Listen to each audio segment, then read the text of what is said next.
Bismillahirrahmanirrahim. Bonjour à tout le monde. J'ai consacré cette vidéo au chapitre 18 dans lequel on va parler des suites, de la convergence des suites.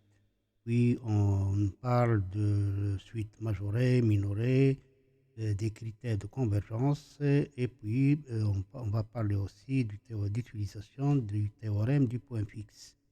L'énoncé est celui-ci, soit UN la suite qui finit par U0 est égal à 21 et UN 10 n plus 1 est égal à racine cubique de 6 plus UN.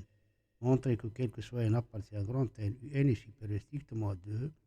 Montrer que quel que soit n appartient à grand N, valeur absolue de UN moins 2 est inférieur ou égal à 19 fois 1 sur 12 à la puissance N.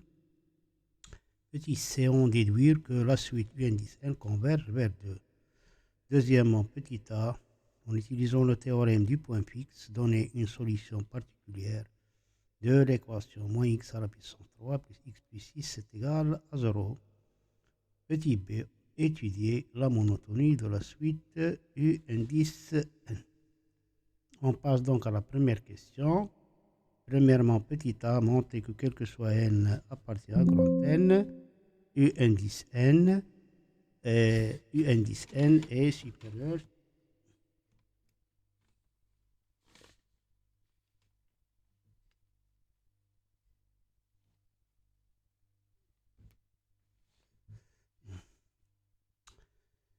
Je répète, premièrement, petit a montre que quel que soit n appartient à grand N, U indice n est supérieur strictement à 2. Bon, donc pour les suites récurrentes de ce type, c'est-à-dire les suites qui sont définies par la donnée de leur premier terme, et une relation de la forme U indice n plus 1 est égal à f de U indice n, où f est une fonction donnée, s'appelle des suites récurrentes. Alors la majorité des propriétés d'encadrement pour ces suites se démontre par récurrence. Donc on va faire la récurrence ici. Donc par récurrence, pour n égale à 0, on a bien U0 est égal à 21 qui est supérieur strictement à 2. Oui, donc on se donne un entier naturel n, on suppose que U indice n est supérieur à 2 et on montre que U indice n plus 1 est supérieur à strictement à 2. Si on part de l'hypothèse de récurrence, U indice n supérieur à 2, on ajoute 6, on obtient donc 6 plus U n supérieur à 8. On introduit la fonction racine cubique, donc racine cubique de 6 plus U n est supérieur à racine cubique de 8.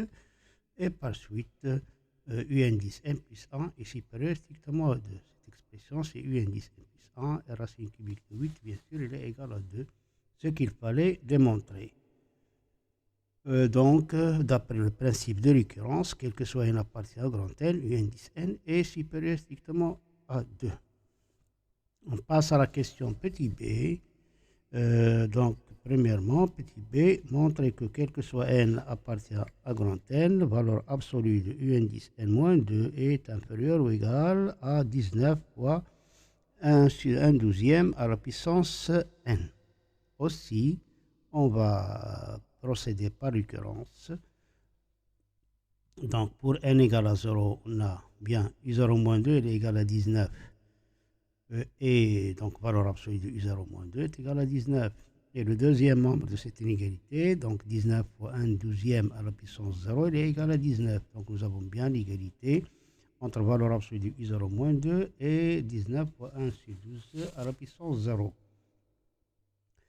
Et bien sûr, donc le premier membre, il est inférieur ou égal au deuxième membre.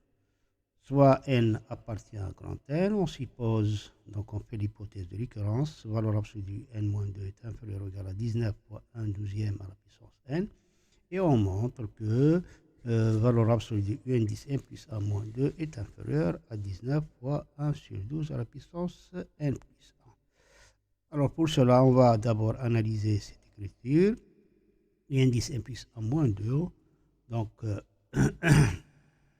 valeur absolue de u indice n plus 1 moins 2 égale à valeur absolue de racine cubique de 6 plus n moins 2 égale donc à valeur absolue de cette expression. Cette expression, nous l'avons obtenue en multipliant numérateur et dénominateur par le conjugué de racine cubique de 6 plus n moins 2.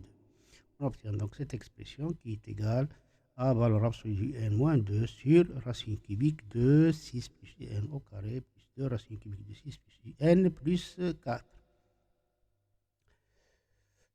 On va donc minorer le dénominateur en partant de un 10 n supérieur à 2. Donc on va encadrer cette expression, puis celle-ci, puis celle-ci. On obtient que cette expression facilement qui est supérieure strictement à 12. Donc son inverse, il est inférieur strictement à 12. On va multiplier par la valeur absolue de un 10 n-2. On obtient donc cette expression est inférieure à valeur absolue n-2 divisé par 12. Et voilà, donc on obtient valeur absolue n 10 n plus 1 moins 2 qui était égale à cette expression. Et cette expression, elle est inférieure à valeur absolue du n 10 n moins 2 sur 12. Donc on obtient valeur absolue du n 10 n plus 1 moins 2 est inférieure à valeur absolue du n moins 2 sur 12, relation que j'ai appelée 1. Puis, d'après l'hypothèse de récurrence, on a valeur absolue du n moins 2 est inférieure à 19 fois 1 sur 12 à la puissance n. On va multiplier par 1/12 les deux membres de cette égalité et on obtient donc valeur absolue n-2 sur 12 est inférieur à 19 fois 1/12 à la puissance n plus 1. Relation que j'ai appelée 2. Alors de 1 et 2, nous avons cette relation et celle-ci. Et par transitivité, nous avons A inférieur à B et B inférieur à C. Donc A est inférieur à C. On obtient donc valeur absolue de un 10 n plus 1 moins 2 est inférieur ou égal à 19 fois 1/12 à la puissance n plus 1, ce qu'il fallait démontrer. Et par le principe de récurrence, on obtient donc, quel que soit n appartient à grand N, valeur absolue n-2 est inférieur ou égal à 19 fois 1/12 à la puissance n. Petit c, on déduit que la suite n converge vers 2. C'est le critère de convergence. Si on a valeur absolue n-2, valeur absolue n-L est inférieure à Vn en général et la limite de Vn est égale à 0, alors la suite n converge vers L. Nous avons bien cette inégalité. Valeur absolue n-2 est inférieure ou égale à 19 fois 1/12 à la puissance n. On doit calculer donc la limite de cette suite. On doit voir qu'elle est égale à 0, puisque 1/12 est compris entre moins 1 et 1. Alors, la limite de 1/12 à la puissance n est égale à 0 et par suite la limite de 19 fois 1/12 à la puissance n est égale à 0. Et par suite, limite quand n tend vers plus l'infini de un est égale à 0. Donc la suite un 10 n, donc la limite de un 10 n est égale à 2. Donc la suite un 10 n converge vers 2. Deuxièmement, petit a, en utilisant le théorème du point fixe, donner une solution particulière de l'équation moins x à la puissance 3 plus x plus 6 est égal à 0. Donc le théorème du point fixe, bien sûr, s'applique aux suites récurrentes qui sont définies par la donnée de leur premier terme et une relation de récurrence de la forme un 10 n plus 1 est égal à f de un, où f est une fonction donnée. Si f est continu sur l'intervalle x dans lequel tous les termes de la suite appartiennent à cet intervalle, si f donc est continu sur i et la suite un est convergente, alors la limite de la suite est une solution de l'équation f de x est égal à x. Voilà donc l'énoncé du théorème du point fixe. Donc on va poser i est égal à 2, l'intervalle 2 plus l'infini.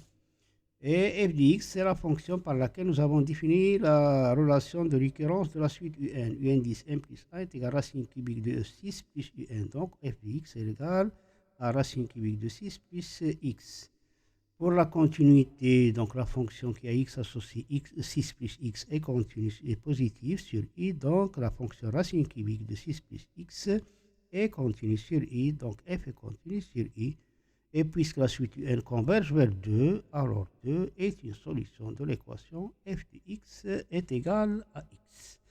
Or, l'équation f de x est égale à x, elle est équivalente à racine cubique de 6 plus x égale à x, équivalent à 6 plus x égale à x à la puissance 3, équivalent à moins x à la puissance 3 plus x plus 6 est égal à 0. Donc, 2 est bien une solution de l'équation moins x à la puissance 3 plus x plus 6 est égal à 0. Alors, deuxièmement, petit b, étudier la monotonie de la suite un. Normalement, donc on va calculer un 10 n plus 1 moins un 10 n. C'est donc égal à racine cubique de 6 plus un moins un. Si on multiplie par l'expression conjuguée, on obtient donc moins un à la puissance 3 plus un plus 6 sur le conjugué de cette expression, qui est égal donc au dénominateur. Le dénominateur est toujours positif parce que un est supérieur strictement à 2. Et donc, un 10 n plus 1 moins un a le signe de ce polynôme, moins un à la puissance 3 plus un plus 6. Polynôme moins x à la puissance 3 plus x plus 6, que nous avons déjà vu. On sait que 2 est une solution de l'équation moins x à la puissance 3 plus x plus 6 égale à 0.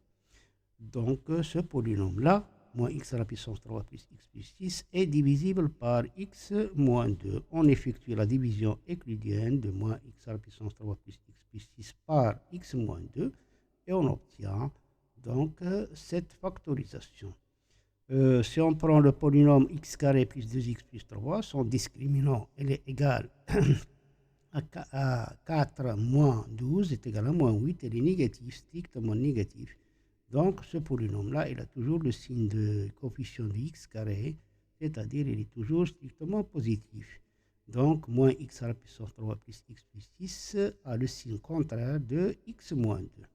Et puisque nous avons déjà vu que un 10 n moins 2 est positif, un 10 n est supérieur à 2, donc un 10 n moins 2 est positif, et par suite, cette expression-là, si on remplace x par un, cette expression devient négative. Donc le signe de moins x à la puissance 3 plus x plus 6 est celui de moins x moins 2, puisque x au carré plus 2x plus 3 est positif, son discriminant est strictement négatif. Donc le signe de moins un à la puissance 3 plus un plus 6 est celui de moins un moins 2. Or, un moins 2 est positif, moins un 10 n moins 2 est négatif. Donc, un 10 n plus 1 moins un est inférieur à 0. Donc, la suite un 10 n est décroissante. أتمنى أن تكونوا قد استفدتم من هذه المحتويات وإلى اللقاء في فيديو لاحق إن شاء الله.